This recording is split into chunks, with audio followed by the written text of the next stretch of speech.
All right. I believe we are live on Facebook, Twitter, and Twitch. So, hey, everybody.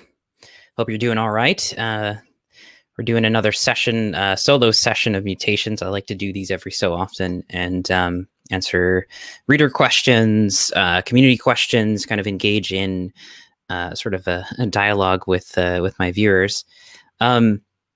So, first of all, there's a lot to talk about, and I think we started to cover some of this through the growing downstream and the emergence panel, talking about what is emerging and how do we identify emergence in the consciousness and culture, and then also the Capitol insurrection riots, just the political import of what's going on, how to understand it, etc. I was on a panel a little bit earlier today, and I'll link you to it with Perspectiva. And some of the folks like Bonita Roy and Zach Stein were on this panel. And what we ended up talking about was QAnon and some of the socio-cultural conditions that may have engendered or led to the creation of QAnon. I don't really want to necessarily go down the rabbit hole of QAnon during this session, just so I don't scare some people away. But I do think, sort of a state of the union in terms of like some current writing that I think is worth checking out. I'm going to just share my screen here and we can start with a Jacobin article. What I like to do more in these solo shows is just to jump into some material, talk about it, share it, maybe share some clips, more like the kind of media streams that I enjoy, like Give Them an Argument, for example, or Left Reckoning, or what the Michael Brooks Show used to do. So we're going to do a little bit of that going forward. I don't know if Friday sessions are necessarily going to be this session, the time that this always happens. It's just my availability this week. So keep that in mind. This may change, might actually push it back to earlier in the week. And then other thing too, I should just say this at the outset, feel welcome and encouraged even to support Mutations on Patreon. It's your support that enables me to do this and to find time and to create time to come on and bring you commentary, engage with you in our private Zoom sessions. I host those every Wednesday. They're little interesting kind of pop-up integral study salons and think tanks, and they're really generative. They're very interesting, and I try to at least kind of create a topic for the week to week. A couple of things about that as well going forward. We are going to be doing a few book club sessions. So we're going to be reading The Lathe of Heaven by Ursula K. Le Guin. We're going to be reading Mark Fisher's Ghosts of My Life. And we're also going to be reading, probably a little bit later in the spring, Ministry for the Future by Kim Stanley Robinson. So a little bit of a different array of books there. And I know 2 of the 3 are fiction. And there's a reason for that. I think fiction is a very good way of reflecting back the conditions of the present. So we should all be reading fiction as much as possible. So I'm very excited to be doing that with you for this year, for 2021. Okay. That being said, why don't we jump in, and I encourage your comments, I encourage your questions, I encourage your debates. Let's see, let me share my screen. Chrome tab. I'm going to share with you Jacobin here, and if I can get to the Q article, let me just post that as well. Now, why am I talking about QAnon? Well, partly inspired from the Perspectiva conversation, because there was only so much time to talk about this particular article by Daniel Bessner and Amber Lee Frost, really kind of exploring what the generative conditions were for this to happen, and kind of putting it in its appropriate context, because I have seen a lot online that there's a sort of elevationist tendency to consider QAnon a kind of revelatory eruption of the sacred or the sublime or the spiritual, if even misguided. And I think that's, like some of the other panelists, I feel that that's way too much of a positive spin on what this is. And what I'd rather draw from is more of Gene Gebser's analysis, maybe an integral, a perspectival analysis of what this phenomena is. And then also a perspective from the left, particularly, as I say, the new left, which I think is elucidated very well in this article. And first of all, I think this article does a good job, if you check it out, really historicizing the social conditions which led to QAnon, and also identifying this particular movement not necessarily as a political movement, but an eschatological one. I think Chapo Trap House has been good at, really naming it that and saying like this is more along the lines of a cult than it is a political movement, a deeply syncretic cult, but nevertheless one that has eschatological factors, and then also magic and mythic factors, which really need to be considered. So there's that. And as Bessner and Frost mention here, right? They talk about, I think a lot of the folks who are involved in QAnon are evangelicals, right? So there is a religious imagination event that is taking place in the United States and obviously abroad. And I think, keeping in mind what folks like William Irwin Thompson, the historian and integral thinker, who wrote quite a bit about cultural evolution, often talked about with kind of the zanier forms of conspiracy theories, is that there's always some kind of element, maybe more in a felt sense, some little drop of truth that's in these kinds of movements. And for the most part, what these guys, I think, identify in terms of QAnon is a genuine sense of discontent and distrust with our public sphere, with institutions, with government, etc. Right?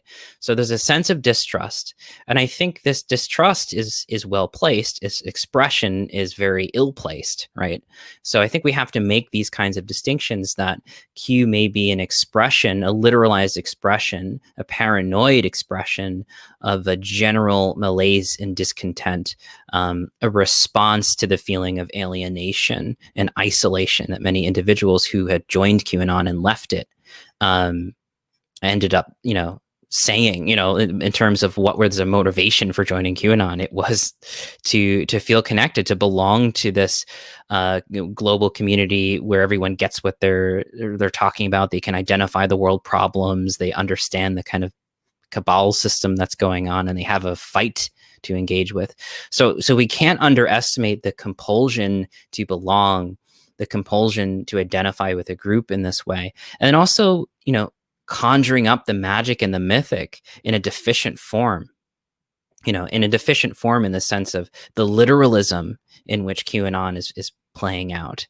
These narratives. It's not very complex. It may be a Baroque in terms of its, different aspects of the conspiracy, but let's kind of stay closer to the hilt and emphasize, what desires and needs is this actually addressing for folks, and this is exactly what the article talks about in terms of, I'll read to you a little bit of from it here. If I can get down to exactly when they start talking about that. So understanding where they came from, how they got there, and what are the psycho-spiritual conditions of this threat. I'll go over here. And I want to mention this too, the historical conditions first, right? And the article is talking about ex-QAnon people who've left and joined like a kind of a help board, and talk about why they joined and what to do about loved ones who were involved in it. And the article writes, posters tend to be insightful about the factors that left them vulnerable to such a stark break with reality.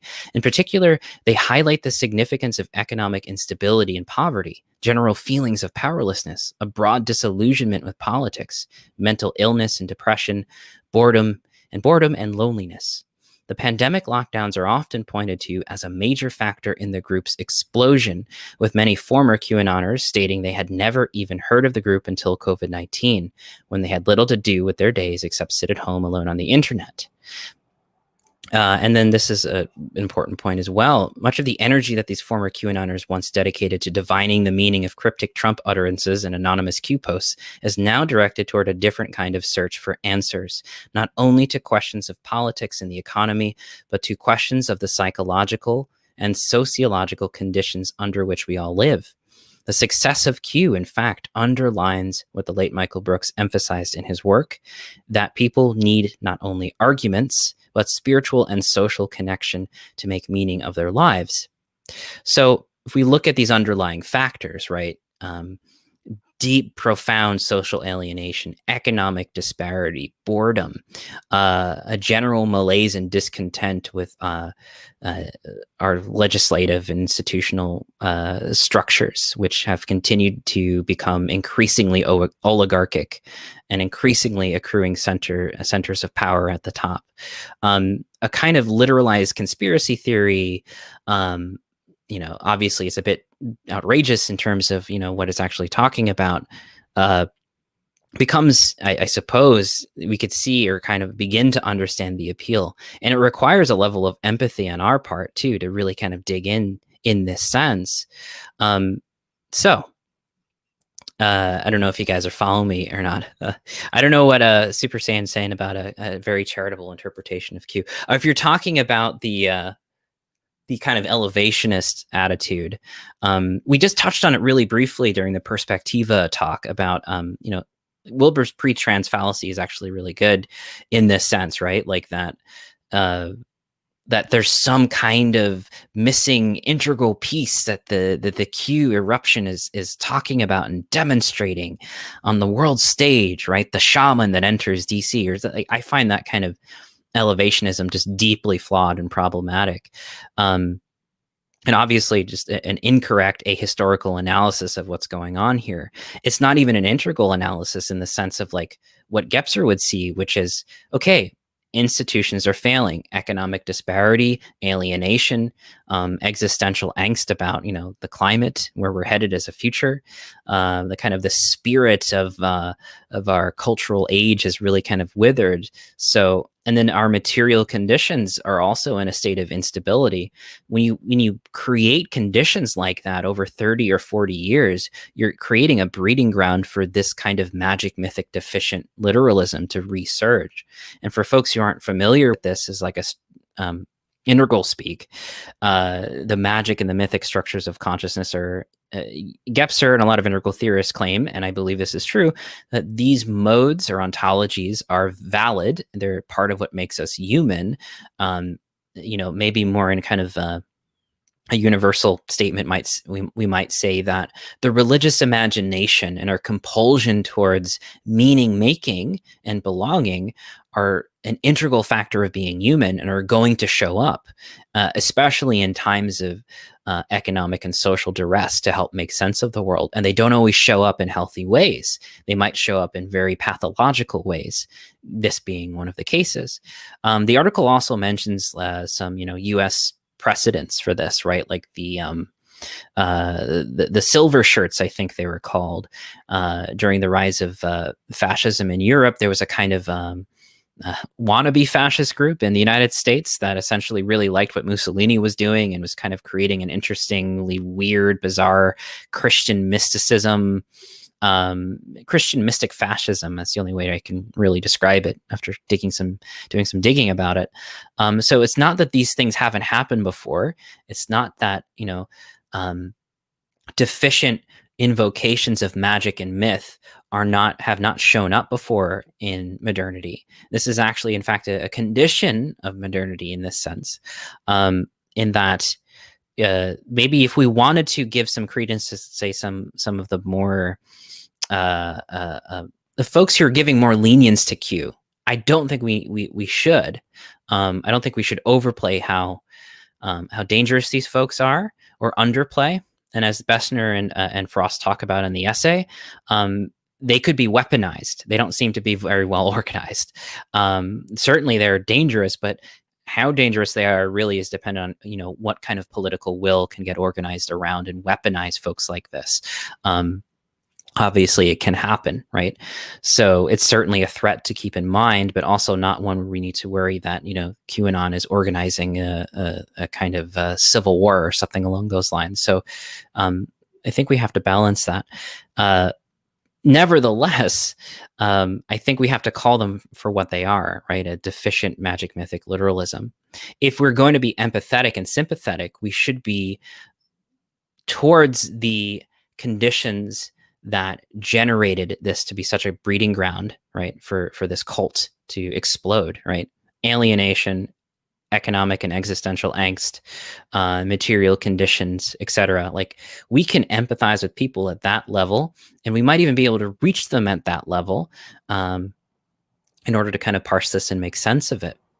The Perspectiva talk too was like kind of in the context of and I didn't get a chance to listen to the rest of it. I had to leave a little early.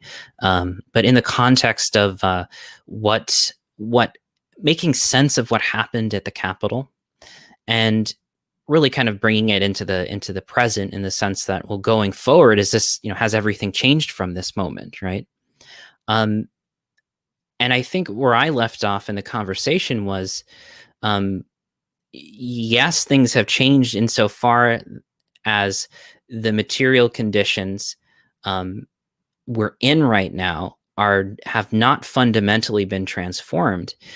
Yes, the new administration in the U.S. has set up some, immediate kind of emergency assistance for the short term, but in terms of long-term transformative policy that addresses the material conditions of people on the left or the right, just the United States as a whole, right?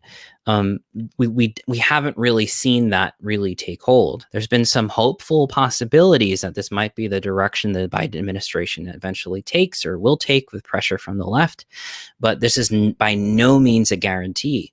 And so we're setting ourselves up for a situation where the conditions that generated a phenomena like Q are being ignored, and the answers or solutions are extremely superficial or on the surface, right? So we need a structural transformation. We need a material and economic transformation, or else we're going to see probably something worse than this, or somebody smarter than Trump who's able to weaponize a mass movement like this. And this kind of goes down, like, if we would essentialize one or two phrases from that long rant I just gave, I would probably say it comes down to something that I got from Gebser very clearly. And when Gebser was talking about this, he was talking about the conditions that led to the eruption of fascism and the breakdown of Europe during World War II. And he said, the kind of the conditions of our consciousness, of what he called the perspectival world, are such that we are oscillating constantly between anxiety and delight, right? Anxiety in the sense of not really being in control of the socioeconomic and industrial forces. They have a kind of, we have the feeling that they've gotten away from us, right? We can simply ride that wave, or try to hitch a ride on disaster capitalism for our own gain, or the opposite is a sort of delight about that, right? And then the other kind of dyad I would look at too that he mentions is this sense of totalizing atomization oscillating to totalizing collectivization, right? So an unhealthy exaggeration of the individual, isolated, atomized, extracted from meaning and the means of which to make meaning of their own lives, oscillating back into a compulsion to belong in an unhealthy pathological form, to reintegrate the collective, to reintegrate the commons and belonging, creates these sort of mass movements that are extremely dangerous. So there's this kind of wobbling back and forth between atomization and collectivization. And then in terms of modernity and the speed of modernity, to invoke Paul Virilio a little bit, there's this sense that you're kind of on the motorcycle and it's going 105 miles per hour and it feels really great. But, there's this deep anxiety that things could crash very horribly. That's sort of, the train that we're on. And so looking at that, something like QAnon as a mass phenomena, which, look at this article just in terms of what it's talking about. What are the things that ex-QAnoners are saying? That it created a sense of belonging for them, that it created a sense of unity, that it made the world more coherent, that it helped them feel like they had a hold on the future and what they can do about it, right? And these are all very misplaced, again, pathological or deficient expressions, but there's a desiring for those things, right? So what does it mean? It means they're deeply atomized, deeply alienated, deeply isolated. And I think there are ways in which we can remediate these problems in the present, but that again would require profound social reform. And I don't just mean left policy reform, but perhaps this is where like communities like Rebel Wisdom, et cetera, their point, which I can critically agree with, is there's a meaning crisis here, right? Disaster capitalism, capitalist realism, et cetera. This has to do in the feedback loop, or some of you might consider it a dialectic between consciousness and culture, and the material conditions in which we shape our world through our ideology, through our consciousness, through our culture, and the way in which those create a kind of media ecology feedback loop and shape us. So there's a way in which like this can be an invitation to a deeper conversation about meaning and spirituality, about the forms of sense making and ontology that modernity has been writing with unsuccessfully, and now reaching a critical point of a crisis.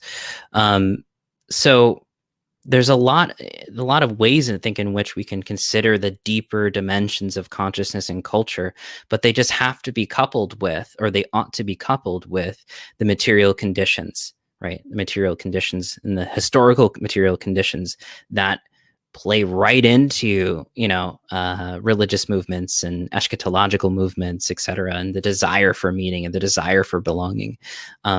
These are not just abstract spiritual terms to play around with. They translate profoundly into our material lives, right? And our response to our material lives. So just holding those two, whether you need to use Ken Wilber's work to do that in terms of Aquil and the quadrants, the interiors and the exteriors, or if you don't necessarily need that kind of parsing out, keeping these two dimensions always in a kind of a holistic approach is deeply important for considering this. And I applaud Jacobin, at least Bessner and Frost, who credit Michael Brooks for this in terms of what they're saying, because they're actually saying, okay, you know what, the psycho-spiritual is important. It factors into the material conditions. It shouldn't be shrugged off in a material analysis.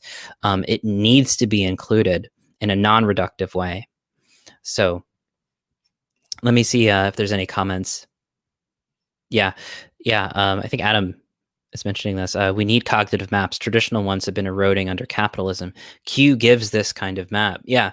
I think in terms of this comment, Q offers, and Bessner and Frost talk about this, a profoundly like plastistic and syncretic approach, in that a MAGA hatting, gun-toting trucker can belong to QAnon, but so can a New Age metaphysical yoga studio person, and so can I don't know, anybody else. There's different forms of QAnon for different people, so it's a profoundly syncretic kind of movement, and that it also, again, like I think it's hitting the right spot.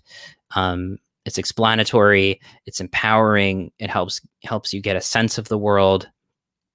And it makes, again, I think it makes people feel intelligent and noble. Actually, the article mentions that there's a kind of noble attitude of saving kids from a pedophilic cabal or something along those lines. I don't want to get into too many of the conspiracy theories themselves, but we have to understand, how it makes people feel going into this, to really kind of understand how to undermine it. And it's not really undermining it, right? It's transforming our material conditions. It's, the response is not a partial one. It's not a fragmentary one. The response is, again, regenerative, restorative, post-capitalist one. And that's ultimately, I think, the clincher for me is, to answer the question or the problem of phenomena like QAnon. we're going to need a transformation of our culture, which means a transformation of our economic system, how we see value in markets and how we take care of people. Because if we don't, we're just going to see this phenomena erupt in a different way or continue to be a problem. And again, weaponized by somebody who's much smarter and does have political ambitions. Which is, as a Dirt Son of Earth is saying, which is noble if it were true, right? If this maddening conspiracy theory were true, then yeah, a lot of these folks would be heroic and noble, and they see themselves that way. And there's an interesting, kind of, again,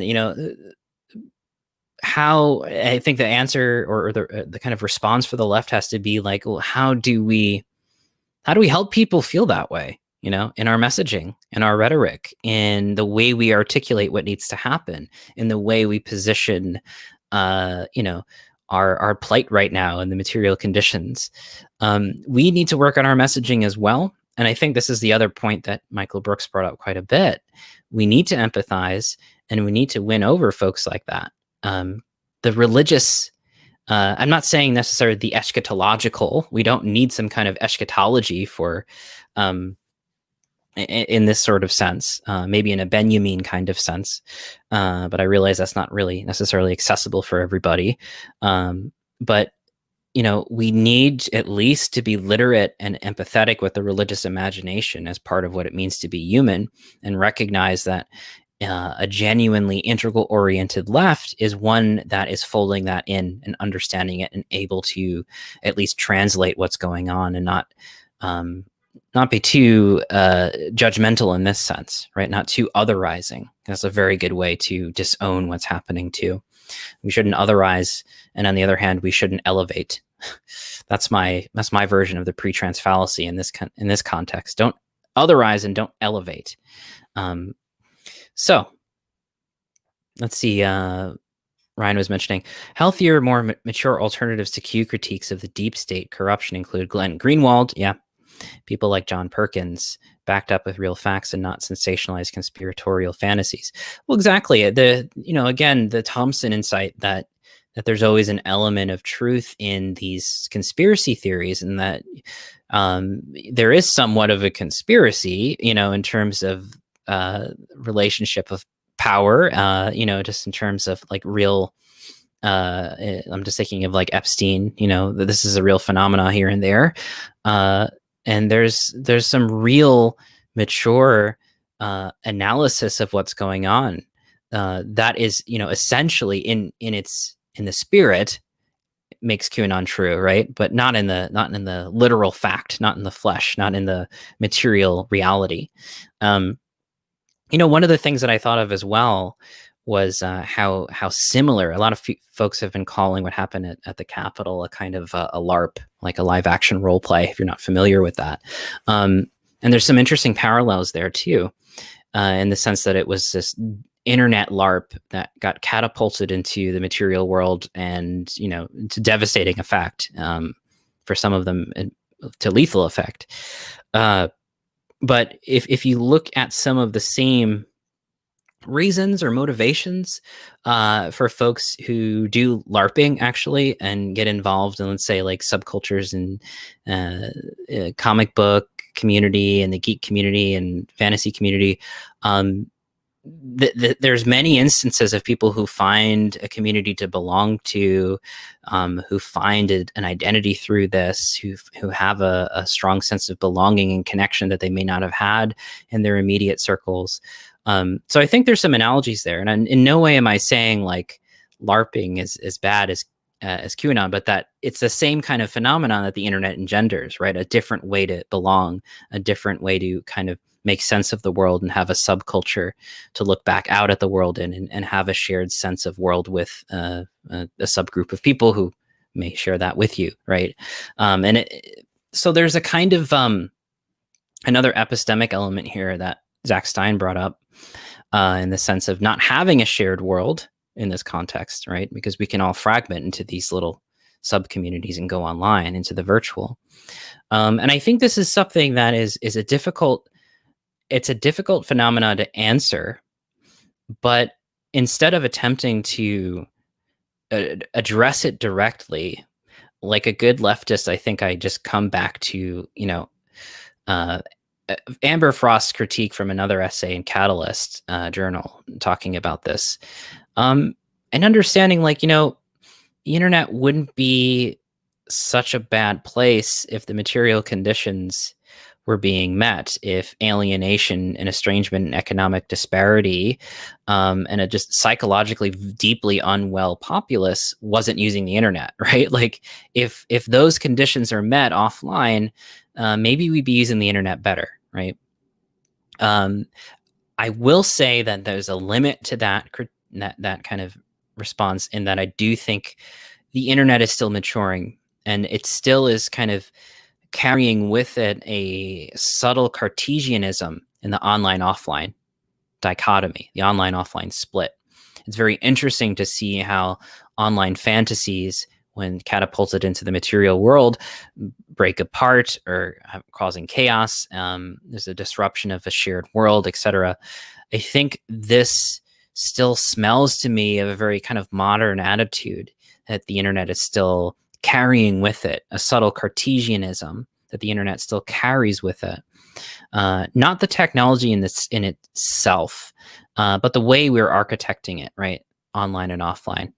The internet somehow, and I mean this in the most general sense, because I don't know what it would look like, but if we need to get offline and start connecting with one another and really grounding ourselves in, okay, what does material power look like? Not just hashtag activism, right? I think that reflects the whole as well, in the sense that the internet really needs to somehow become more grounded and folded into the material realm, more transparent to the material realm. What does that look like?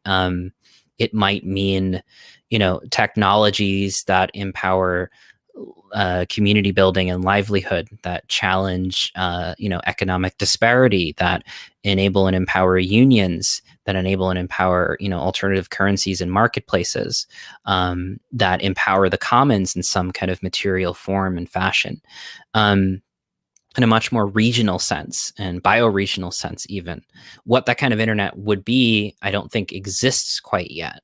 But I think part of this is, we're shaping it because of the market forces, right? It's still very much a kind of Cartesian split, because it's dominated and ruled by, an extractive market. So of course it's going to continue to be Cartesian in that sense, and abstractive, etc.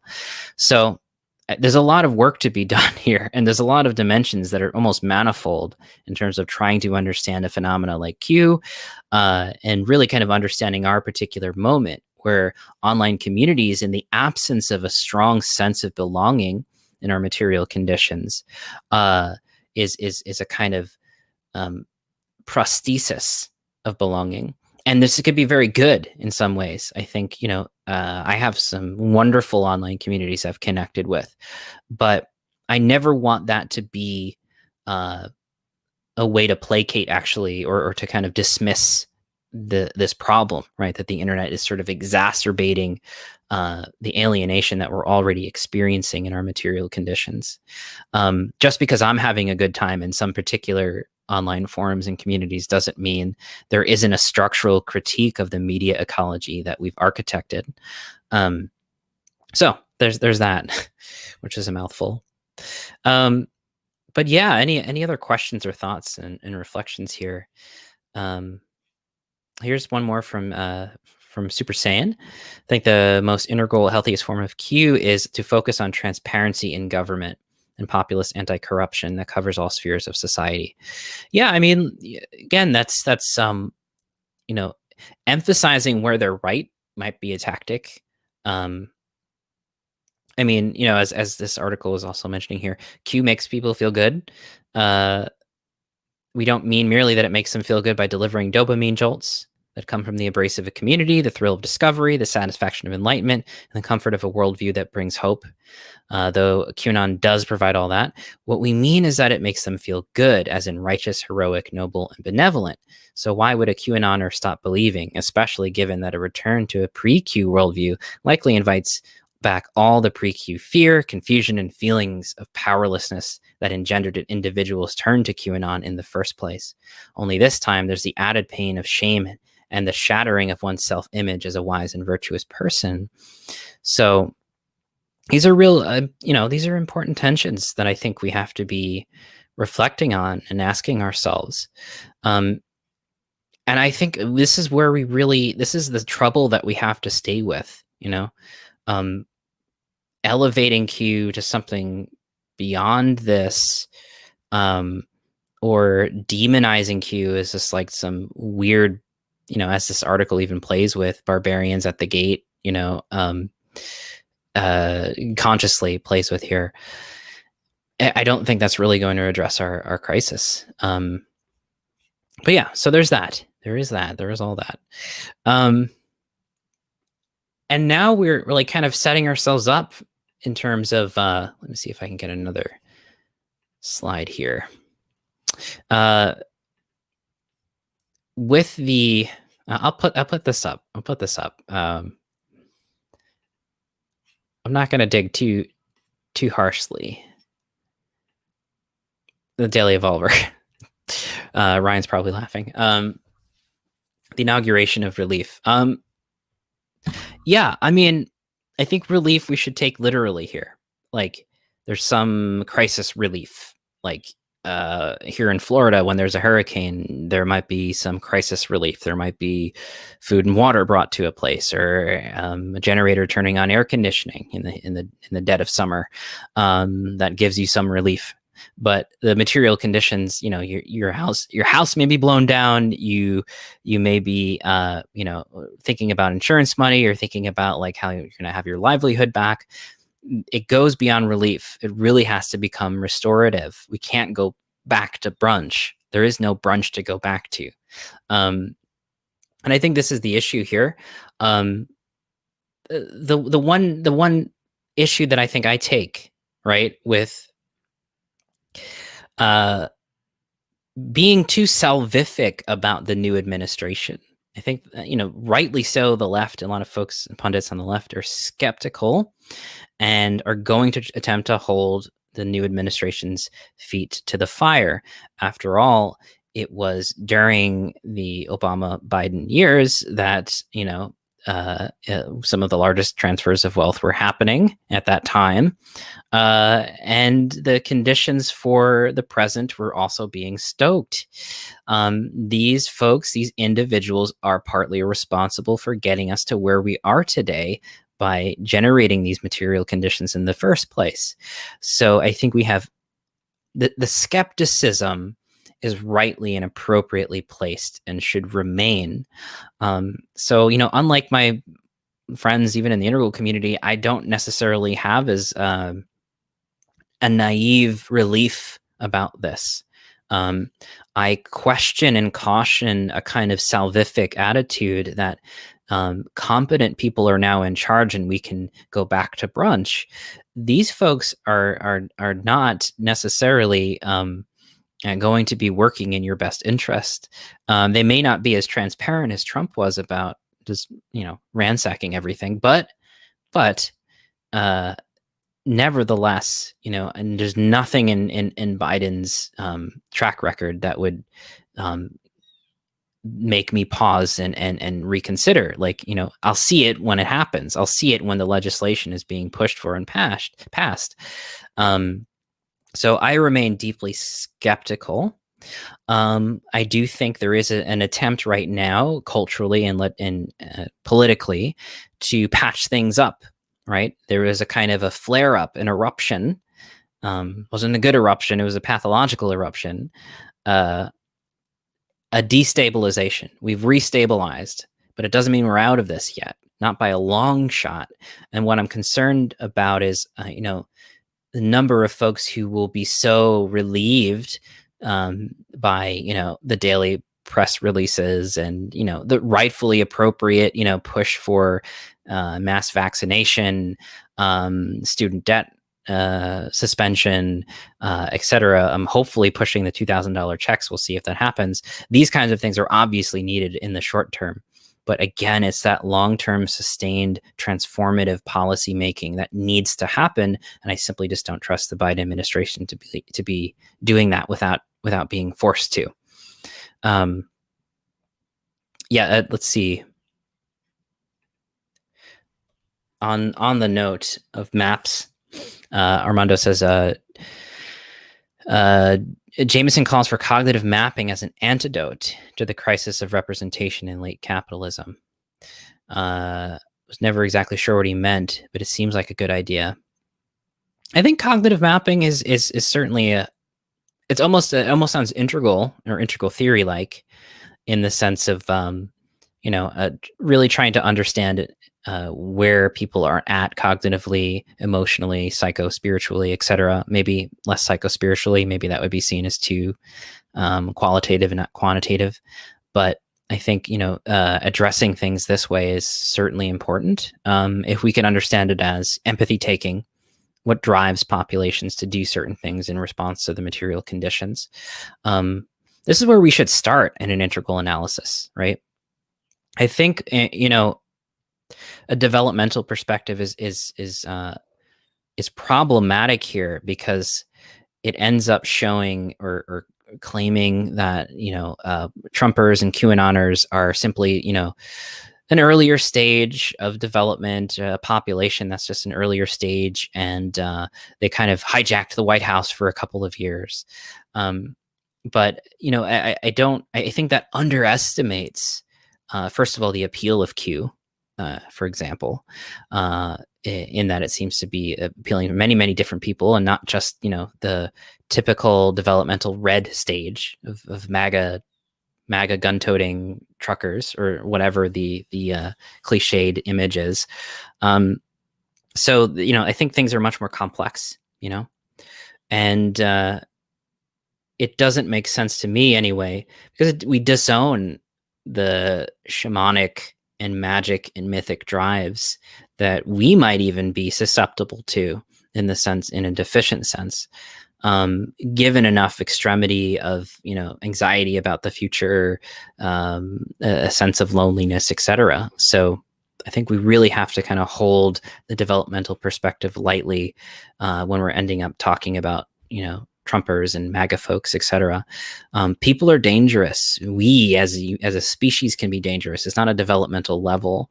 It's in everybody. And this was kind of the lesson that we should have taken from World War II. I think Hannah Arendt and many of the thinkers in the the deconstructive post-war turn is really looking at this about what are we capable of in the negative, given the material conditions and the drives, etc. This is important, and again, I just don't see it as something that simply because my center of gravity might be more green or something, or pluralistic, that I'm not susceptible. Green, obviously, the pluralistic, the new age metaphysical gal or something, or guy or whatever, is just as susceptible to a movement like Q. Armando's saying cartographies of knowledge and power. That's a bit even better of a definition, I think. Cartographies of power, especially. This requires, I think, the left to overcome its own internet Cartesian problem, right? In the sense that I think the online left, hashtag activism, leftist activism on the internet, I'm not saying it's entirely a problem. It's just that if it doesn't translate into transforming material conditions and understanding and leveraging power and rebuilding the labor movement and creating expanding solidarity, right? What is it doing, right? What is it doing? And we need to get offline or use the internet to be more empowered offline. And I think that requires us to be literate about those cartographies of power, right?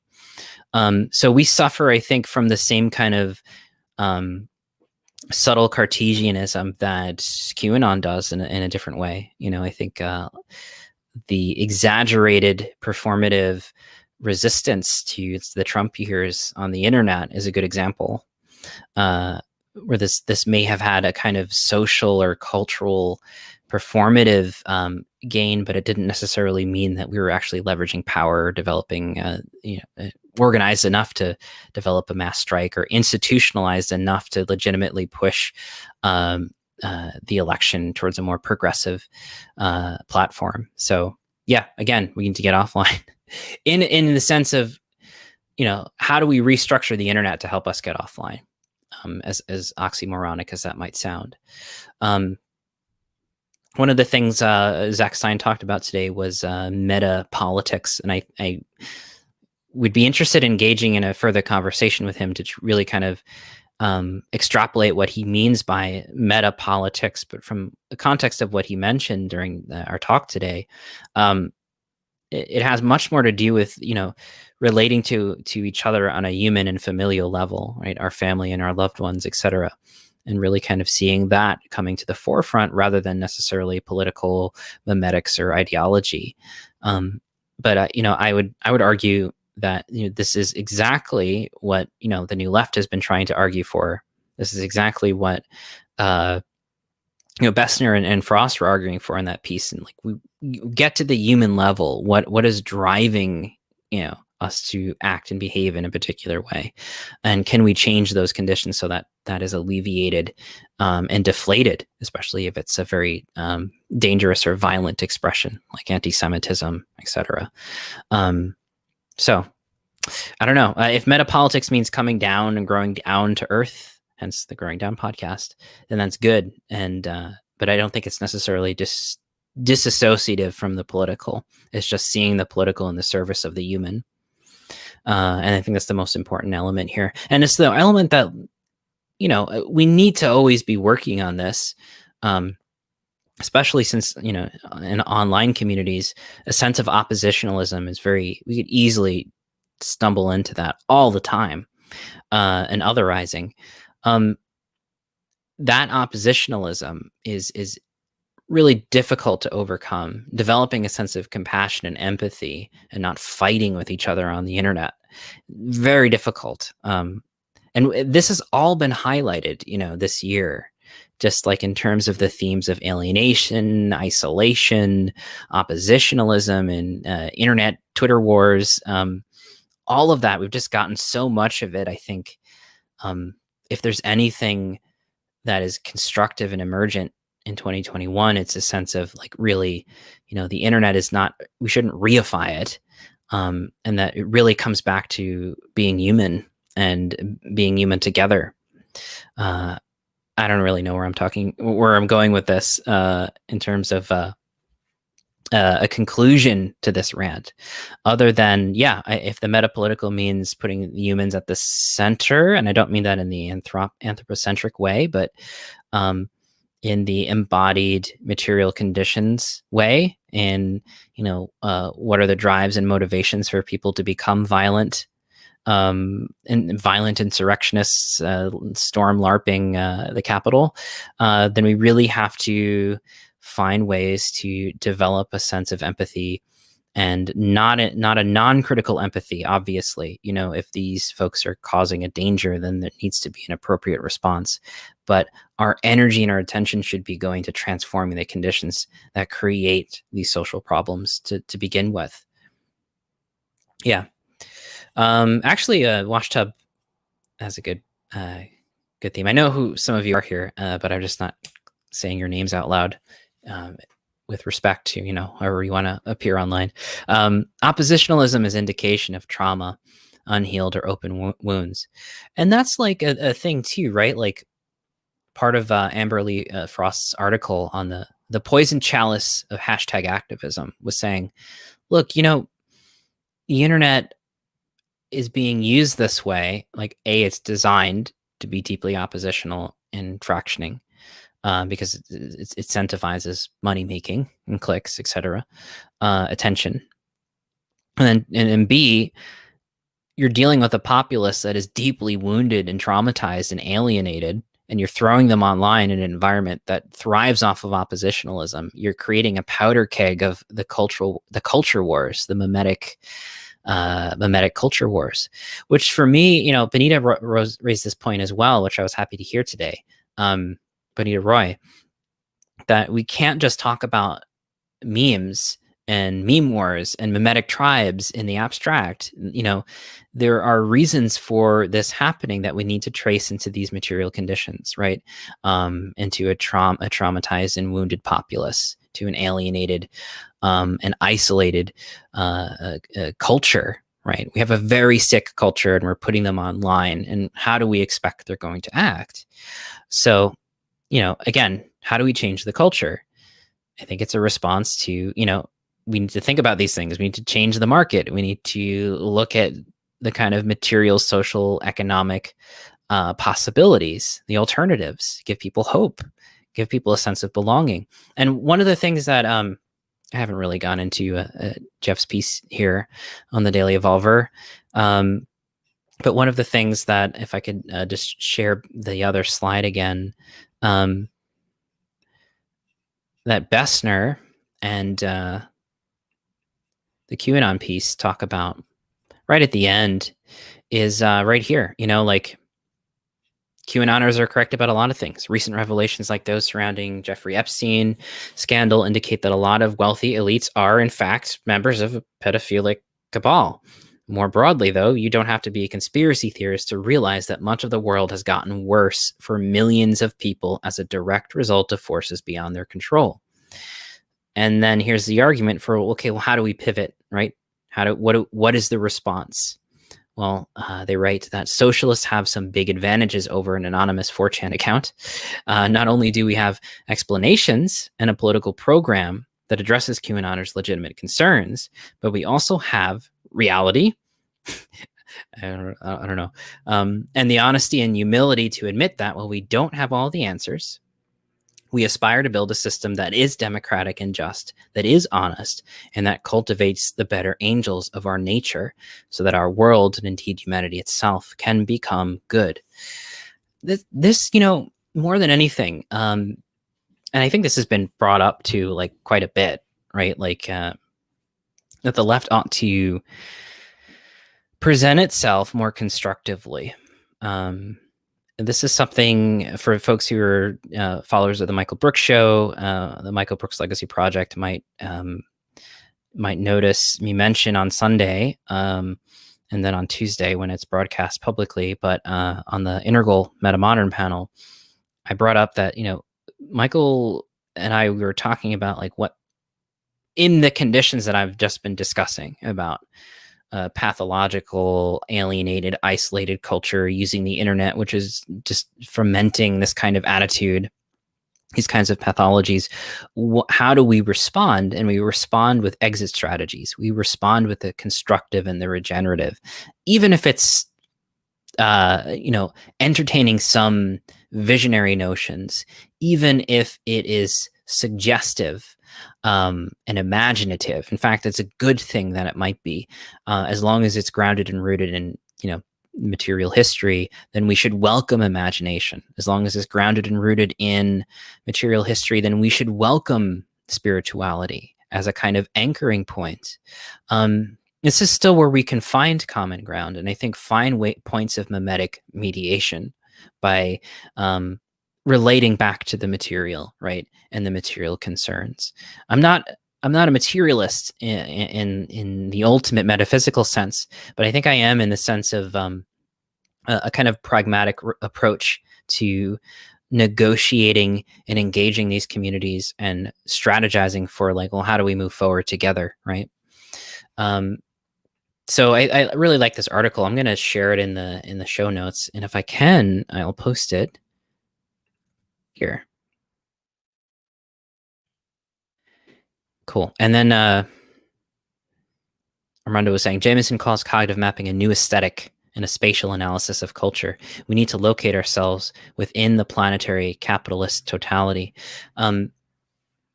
Yeah, I think that's a good analysis. I think, moving it into the planetary is an interesting shift that actually,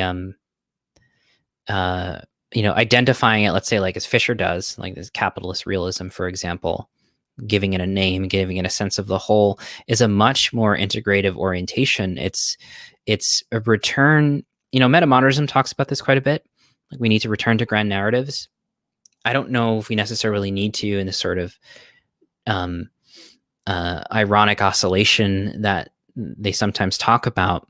But in this sense, how do we talk about the whole once again? How do we talk about the map that we're in again? And I think there's some caveats that come with that cognitive mapping you're discussing, a new aesthetic, and a spatial analysis.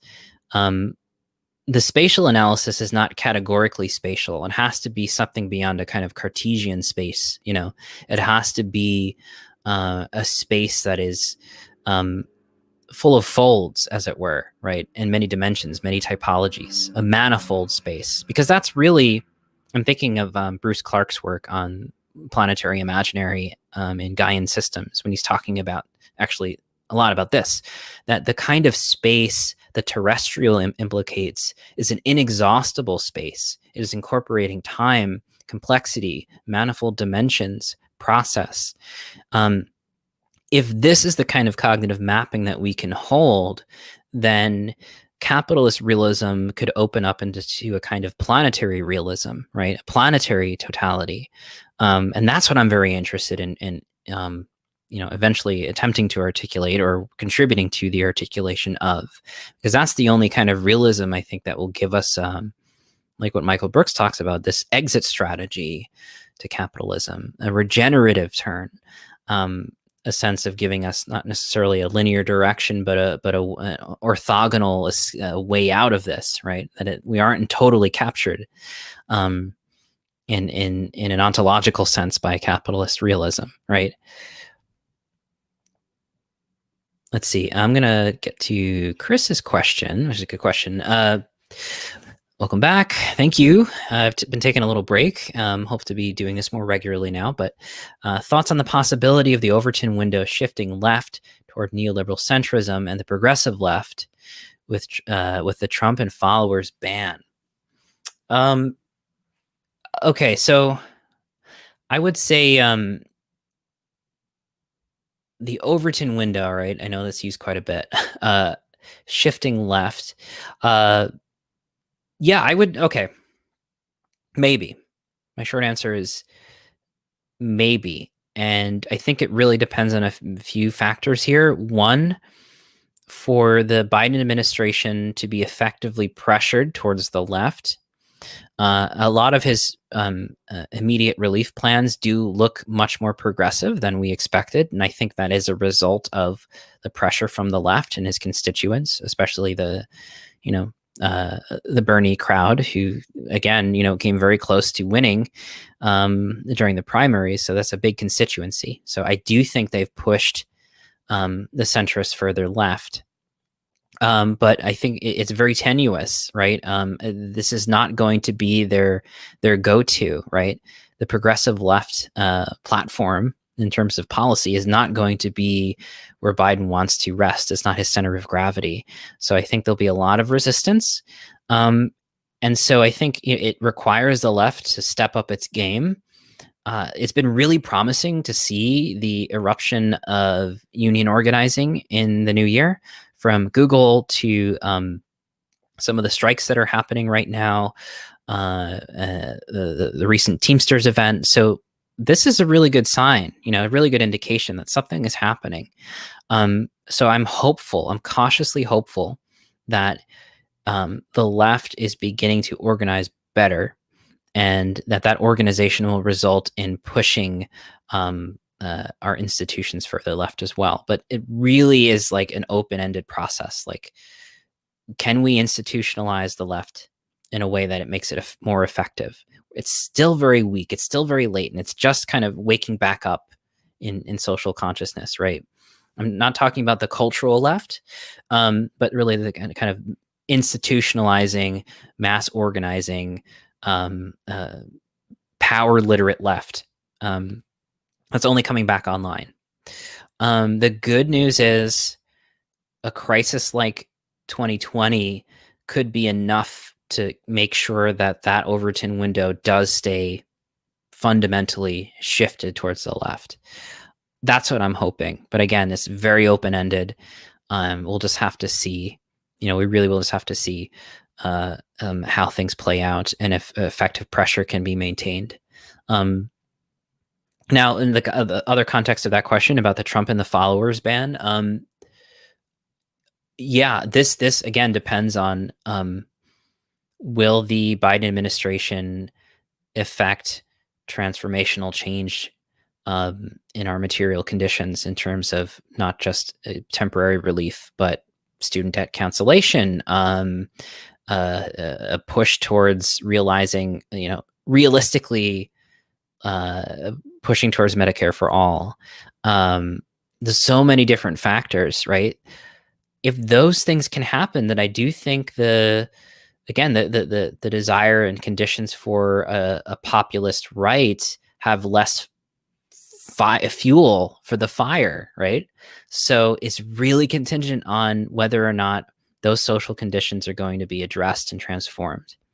If they aren't, if we do a year of relief and kind of go back to normal and kind of go back towards the neoliberal position on things, and Biden kind of just plays it safe that way and doesn't really do anything effectively transformative that we need, then I don't think Trump and his followers are going away. There will be other ways they'll find ways to organize and come back up. It may be a deeper bifurcation where they really come out of left field and they really surprise liberal media, right? In that sense, kind of coming up with their own forms of organization. There's also the problem of the censorship issue. Oh, here we go. Yep. Here we go. Armando was just saying the censorship of the left is cheering will bite the left in the ass. I don't necessarily welcome these kinds of bans, not because I necessarily disagree that fermenting anti-Semitic violence on social media is a good thing or a neutral thing. It's that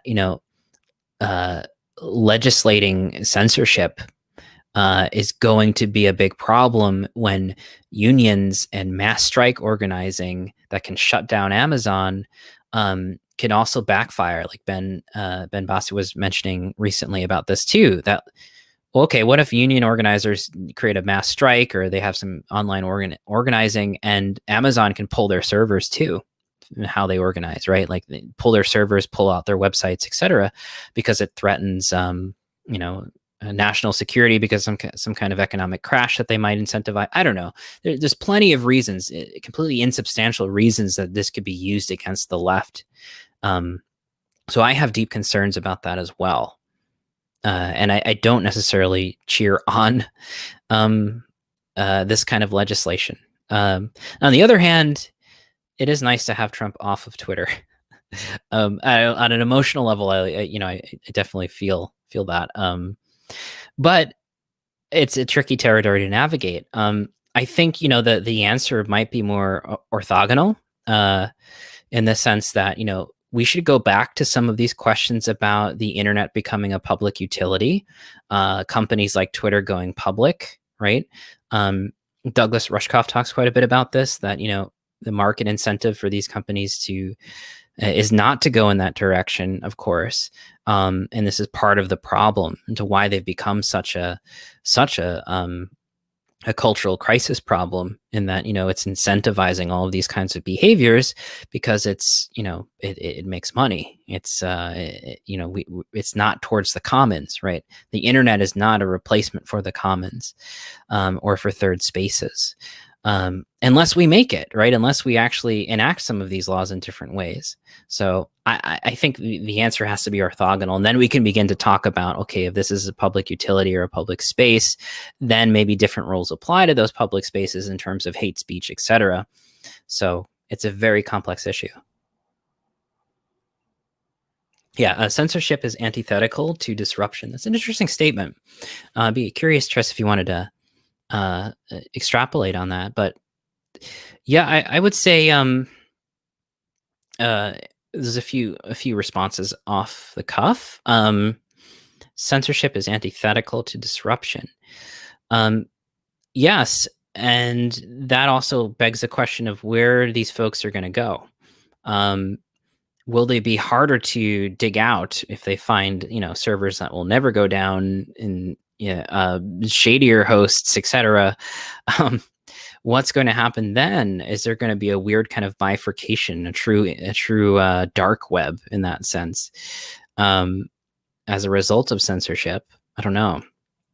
And in terms of disruption, I just remain wary about censorship. I remain wary about some of the new legislation, which is going to be probably passed in response to QAnon as domestic terrorists, again, because of how profoundly that could backfire on the left, again, because the language that they're using against QAnon, et cetera, is the same language they've used against the left and left organizing for doing far less than what QAnon supporters did. Far, far, far less. So in the wrong hands and with the wrong ideology at the helm, these kind of expansion of censorship powers and domestic terrorism laws could spell very bad news, particularly if they get into the hands of a smarter Trump, right? A lot of folks are concerned about, Obama expanding the surveillance state and wondering, well, it's all well and good if you have a kind of middle of the way neoliberal, but what happens if you have an authoritarian, So, this is a big problem. This is definitely of concern.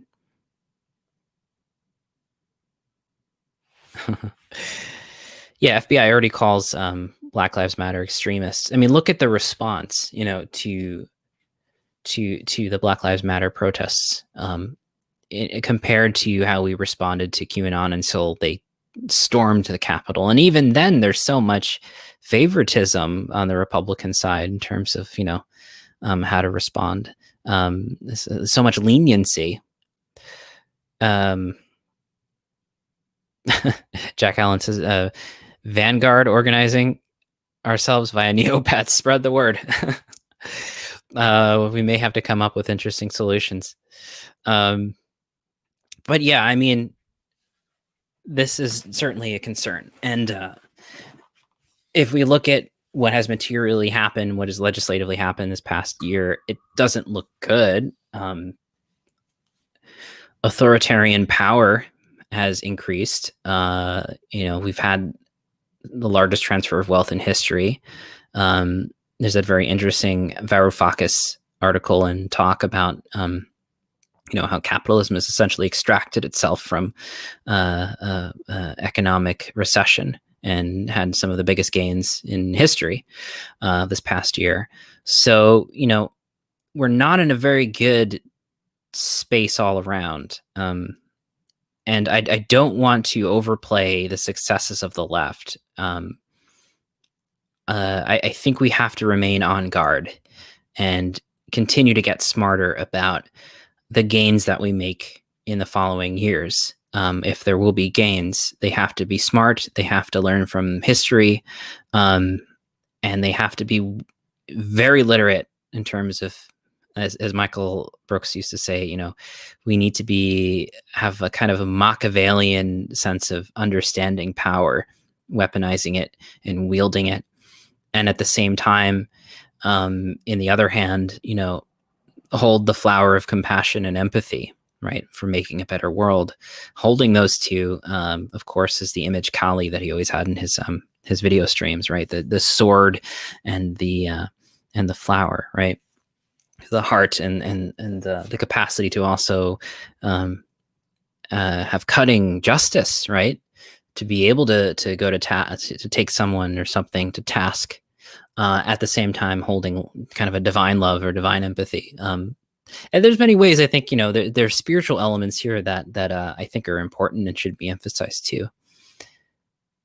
Yeah. Here, Chris is also mentioning this, which I think is good to mention. Disruption, as in saying things are not popular with the center. Censorship is power for the center. Yes, absolutely, it is power for the center. The fact that this can be used against I'm not equating them, right? I'm not equivocating, but the fact that this censorship can be used against the left and the right is not a good thing. It's not a good thing. Because again, it's a very Machiavellian move. Speaking of Machiavellian power grabs, this is one of them. How convenient to push out the far right and push out the radical left in this move. Very, very smart of them to take advantage of this situation. So yeah, and as Armando was saying earlier, the FBI calls Black Lives Matter extremists. Again, just look at their responses and look at what Trump was trying to do during BLM, during the mass protests. He was calling them terrorists. It was the 1776 Commission, the anti-Americanism, very terrifying kind of rhetoric and language that obviously, rounding up protesters being questioned by the FBI. These are things that happened. We don't need conspiracy theories. These are things that actually happened last year. So again, real concerns, a long way to go. We're in a very tenuous situation, but we do have some gains and we do have some leverage. So, I think it's really up to us to continue to find ways to pressure the administration, to organize on the down ballot, to work to institutionalize the left. I think is one of the most important things we can do. And what that means, it depends on our context. What it means in our immediate lives, it might mean you getting involved in some kind of labor organizing. It might mean you getting involved in some kind of commons or peer-to-peer project that has this kind of class literacy in mind.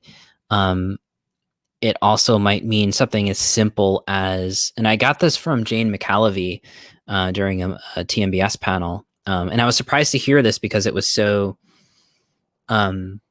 I thought it would be too basic for her to recommend, but I was really moved that this is what she actually recommended, which was, where do people get started? Where can people begin? What should we do to organize people who aren't involved and want to? And her first recommendation was just starting a book club, starting a reading group, reading the literature, getting a sense of where things are at, and just distributing, sharing, changing the culture. Is this the baseline for anything else that you do? So to that end, again, this is why Mutations is going to be doing some reading this year, kind of moving more into the political and the economic. We're going to be reading Mark Fisher, Ghosts of My Life. I know that's being read right now, but by the Acid Left group. I recommend you jump in with them.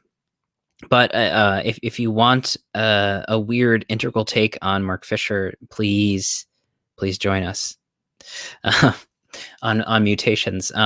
Another thing, I talked about this on my panel with the Michael Brooks Legacy Project, but it will be announced on Sunday and Tuesday. I'm planning to do some kind of book club with TMBS proper directly. I'm going to make this a kind of a mutual Mutations TMBS thing. But I'm going to be hosting a little book club where we'll be reading Against the Web. And also, since it was one of the books Michael recommended, A Theory of Everything by Ken Wilber. And we'll use that as a kind of a launching point to move into other integral thinkers and into Fisher, etc. So it's going to be a kind of an ongoing series which will again overlap between Mutations and TMBS. So definitely look out for that. I'm very excited to be doing that. Because again, I think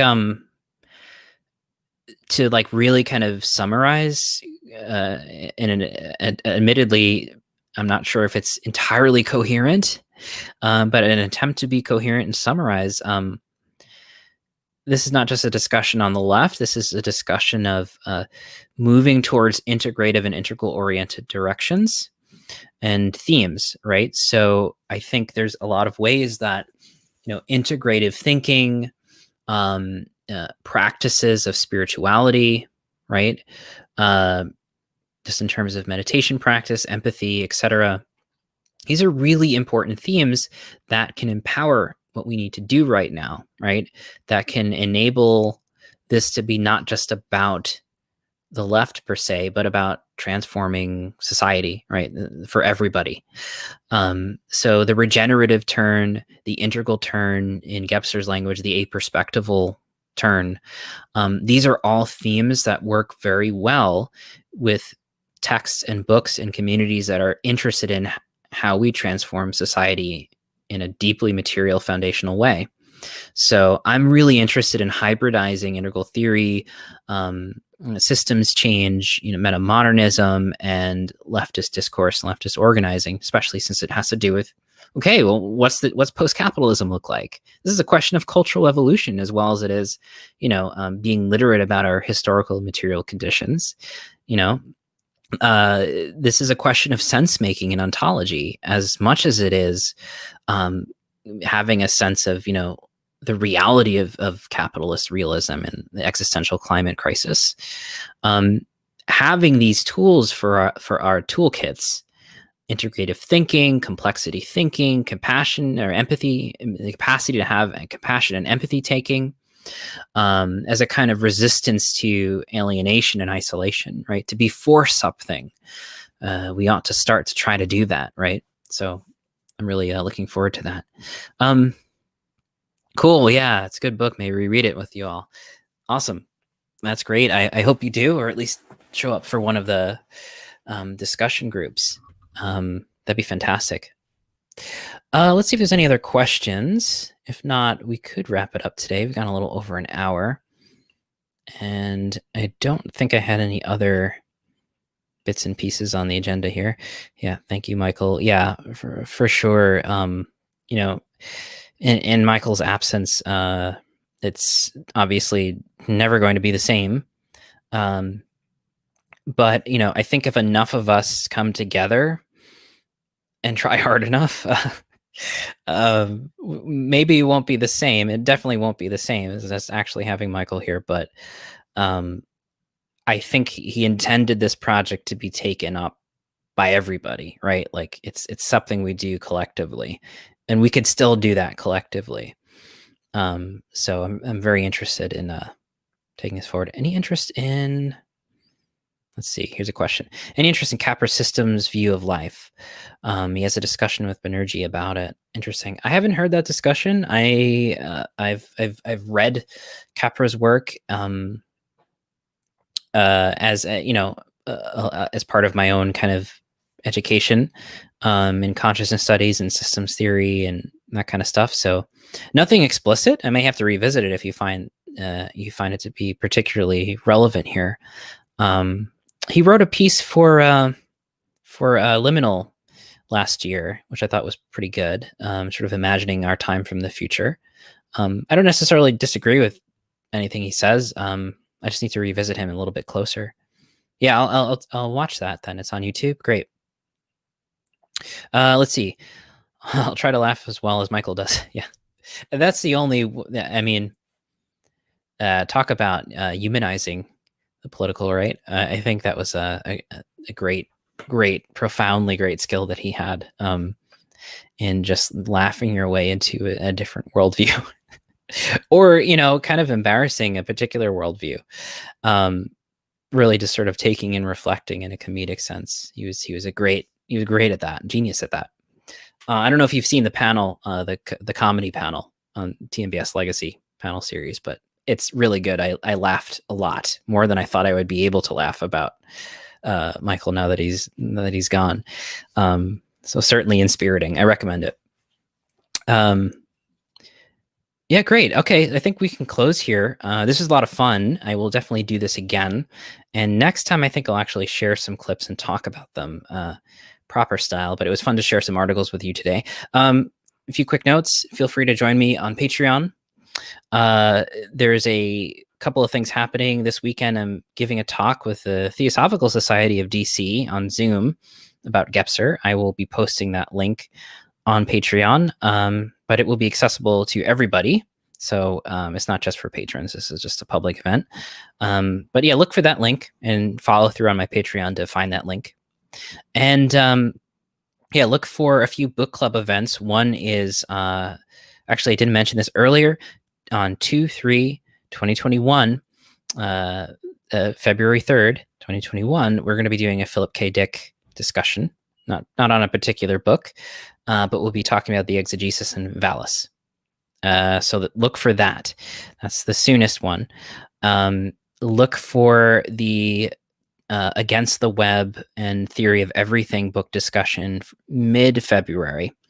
And then probably in early March, we're going to be reading The Lathe of Heaven first by Ursula K. Le Guin, and then Ghosts of My Life after that. So look for those. Tune with me on Patreon. And thanks again for engaging and for your excellent questions and comments. Are always brilliant. See you guys next time.